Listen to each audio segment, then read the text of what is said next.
नमस्कार मंडळी, तुमचं स्वागत आहे माझ्या किचनमध्ये. तर आज आपण असं एक छानपैकी अशी भाजी बनवूया ना. तुम्हाला कारलं बघितलं की नको, अरे नको, कडू लागतं, भाजीच नको, म्हणून आपण कारल्याची भाजीच बनवत नाही. तर ना, ही रेसिपी बघा, नक्की बघा, आणि तुम्ही ना कडू कारलं असं विसरूनच जाता. ही अशा पद्धतीने भाजी केली ना, एकदम कडू नाही लागणार किंवा कारलं खातोय असं पण नाही वाटणार. हा मंडळी, तर बघू शकता, मी आहे ना कारले घेतलेले आहेत. मी कारले आत्ताच आमच्या रानातनी तोडून आणली आणि छानपैकी आता ह्याची भाजी करून दाखवणार आहे तुम्हाला. तर मागच्या वेळेस आपण भाजी भरली कारली केली होती. आता ह्या वेळेस ना वेगळ्या पद्धतीत भाजी करणार आहोत. त्यासाठी मी असे गोल गोल गोल गोल कापून घेतलेले आहेत. आणि तुम्हाला ह्याच्यापेक्षा वाटलं तर छोटे कापून घ्या, म्हणजे शिजणार लवकर. आणि ना त्यातलं बी काढून घ्यायचे. बी काढल्याच्या नंतर ना आपली भाजी एकदम छान लागणार. एकेकांना ना बी काढायची सवय नसते, त्याच्यामुळे किती काही करा ना, आपलं कडू कारलं ते कडूच कारलं असतं. पण अशा पद्धतीने जर बनवलं ना, नक्की तुम्हाला 100% सांगते, अजिबात कारलं कडू लागणार नाही.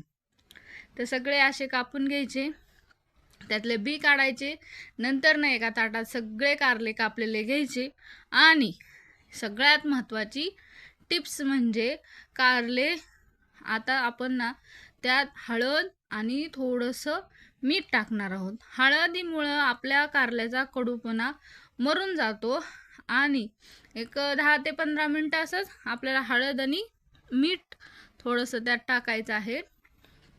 आणि चांगलं एक 10 ते 15 मिनटं आपल्याला हे छानपैकी असं त्यात सगळं मीठ आणि हळद चांगलं कालवायचं त्यात, म्हणजे एकदम सगळं चकल्याला लागलं पाहिजे. आपल्या त्या गोल गोल चकल्या केल्यात ना आपण, त्यांना लागलं पाहिजे असं सगळं मिक्स करून घ्यायचं.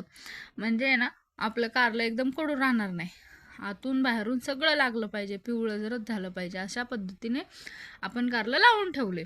आता ना आपण 10 मिनटं झालेले आहेत. 10 मिनटाच्या नंतर ना मी कांदा आणि लसूण कापून घेतलेला आहे. तेवढ्याच वेळेत मी हा म्हणजे मुरत ठेवलेलं. आता छानपैकी मुरलेलं आहे. आता आहे ना आपण याला छानपैकी 2 पाण्याने स्वच्छ असं धुवून घेऊया, म्हणजे त्याचा कडूपणा आहे ना निघून जाणार. कडूपणा निघून गेल्यामुळे आपल्या भाजीला एकदम भारी चव येणार आहे. कारलं तुम्ही नक्की नक्की बनवून बघा, लय भारी आणि लय टेस्टी लागतं राव. तर अशा पद्धतीत ना मी छानपैकी कारलं एका पाण्याने धुवून घेते आहे. त्याचं चांगलं पिळून पिळून रस काढायचा, आणि म्हणजे आपलं कारलं कडू नाही होणार. आता मी पहिल्या पाण्याने धुतलेलं आहे, आणि त्याच्यानंतर ना आपण दुसऱ्या पाण्याने धुवून घेऊया. दुसऱ्या पाण्याने धुत आणि ना चांगलं स्वच्छ असं आपले कारले धुवून निघणार आहेत. त्याच्यामुळे आपण 2 नंबर दुसऱ्या वेळेस पण कारलं स्वच्छ धुवून घेऊया. आता प्रत्येक वेळेस आपल्या कारल्याची भाजी आपण एकच पद्धतीने करून खाऊ शकत नाही. त्याच्यामुळे वेगवेगळं ट्राय केलं पाहिजे. अहो, तुम्ही खात राहा, पीत राहा, म्हणजे तंदुरुस्त राहाल. त्याच्यामुळे ना कारल्याची भाजी तर एकदम बेस्ट आहे. कडू कारलं खा, एकदम तब्येत सुधारणार तुमची, काही आजारपण वगैरे येणार नाही. ओ, कारलं खात जा तुम्ही. तर बघू शकता, आता मी दुसऱ्या पाण्याने पण धुवून घेतलेलं आहे, स्वच्छ असं पिळून घेतलेलं आहे. आता एक कढई ठेवलेली, कढईत तेल टाकलेलं आहे 2 चमचा. तेल पण जास्त वापरायचं नाही आपल्याला. त्यात जिरं मोहरी चांगलं तडतडून दिल्याच्या नंतर जिरं मोहरी चांगलं तडतडल्याच्या नंतर आपल्याला त्यात लसूण टाकायचं आहे. जर कुणाला लसूण आवडत नसेल तर लसूण टाकू नका, तुमची मर्जी. आता आमच्या घरात सगळ्यांना लसूण आवडतं, त्याच्यामुळे आम्ही प्रत्येक भाजीला लसूण वापरतो. आता त्याच्यानंतर कांदा पण कुणाला आवडतो, कुणाला नाही आवडत, ते तुमची मर्जी. त्याच्यामुळे कांदा पण टाकू नाही शकत तुम्ही. टाका किंवा नका टाकू, ते तुमचा प्रश्न राहिला. आता त्यात कांदा पण टाकला, लसूण पण टाकला. आता त्याच्यानंतर कारली टाकून घेऊया, चांगल्या तेलात परतून घेऊया कांदा, म्हणजे का त्याचं थोडंसं टेस्ट वेगळी येणार आहे. असं तेलात चांगलं परतून घेतल्याच्या नंतर आता बघू शकता, मी 2 ते 3 मिनटं असं चांगलं तेलात परतून घेतलेलं आहे. आणि त्याच्यानंतर एक 10-15 मिनटं झाकण लावून ठेवलेलं आहे. त्याला झाकण लावून ठेवल्याच्या नंतर बघा, आपली कारली आहेत ना, त्याचा कलरच बदललेला आहे. आता छानपैकी त्यात मिक्स करायचं, खालीवर करायचं, आणि त्याच्यानंतर आपले घरातले बेसिक मसाले त्यात टाकायचे आहेत. जर तुमच्या समजा थोडासा गरम मसाला टाकायचा, कांदा लसूण मसाला टाकायचा, हळद आता यात टाकायची नाही. हळद आणि मीठ आपण व्यवस्थित त्यांनी धुवून घेतलेलं आहे, त्याच्यामुळे हळद अजिबात टाकायची नाही. थोडंसं आपलं घरातला तिखट मसाला टाकायचा आहे आणि थोडंसंच मीठ टाकायचं, म्हणजे आपली भाजी खारट नाही होणार. तुमच्या अंदाजे तुम्ही मीठ टाकू शकता आणि ते सगळं एकजीव करून घ्यायचं. आणि अजून एक 5 सेकंद आपल्याला फक्त झाकण ठेवायचं आहे. आणि बघू शकता झाकण उघडल्याच्या नंतरनं आपली भाजी एकदम कसली भारी दिसते बघा. अजून तर त्यात भरपूर काय जाणार आहे, त्याच्यानंतर वा एकदम छान लागणार.